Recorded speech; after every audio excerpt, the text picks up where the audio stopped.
Ok, Monsieur Antoine, vous participez donc au salon Contact dans la zone des startups, donc des sociétés plutôt innovatrices. Alors, comment vous êtes arrivé à participer à ce salon?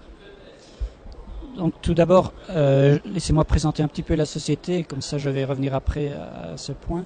Donc EPC, Engineering Packaging Center, en fait nous sommes une société de création de valeur ajoutée sur un produit qui ne nous appartient pas dans le milieu du packaging.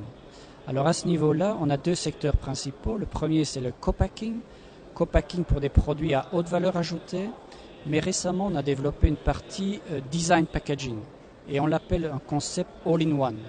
Alors dans ce concept all-in-one, il y a une particularité, c'est qu'on prend le projet depuis le début jusqu'à la fin avec un seul interlocuteur.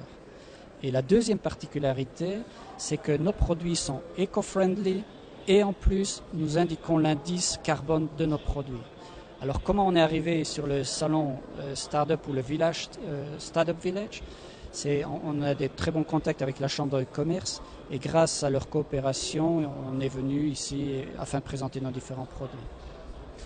Alors, comment êtes-vous arrivé à créer au fond cette société qui existe, j'imagine, depuis quelques années maintenant, et donc comment êtes-vous arrivé à ça? Comment êtes-vous arrivé à décider de développer des produits de ce type-là? J'imagine que forcément tout le côté écologique, c'est dans la nature des choses, c'est dans l'évolution des mœurs. Alors, j'imagine que vous êtes entré dans cette tendance. En fait, notre société n'a que 2 ans. Nous avons démarré la société en plein milieu de la crise. Et force est de constater que quand on lance un projet comme ça, vous êtes obligé d'avancer, vous ne savez plus reculer. Et pourquoi on a développé ce concept? En fait, nous sommes tous des anciens d'une société japonaise qui s'appelle TDK et nous avons tous été licenciés. Et on avait tous des positions clés dans l'entreprise. On s'est mis ensemble, on s'est dit on a quand même un potentiel, essayons de développer quelque chose.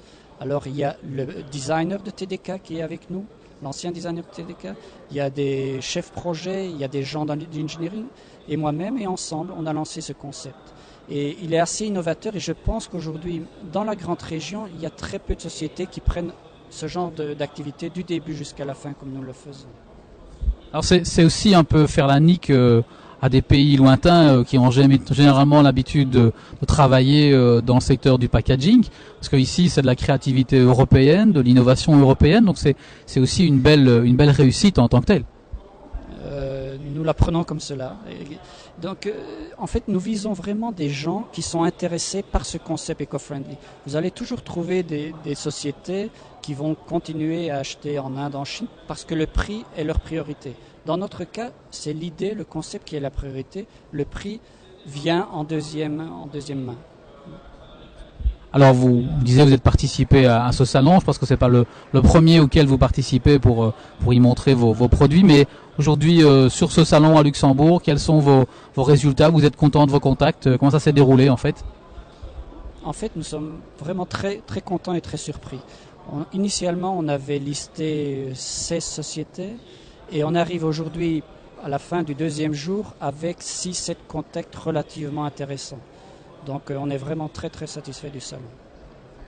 On peut imaginer que dans ce cadre-là, vous serez toujours présent l'an prochain et probablement sur d'autres foires qui sont soutenues par le B2Fair.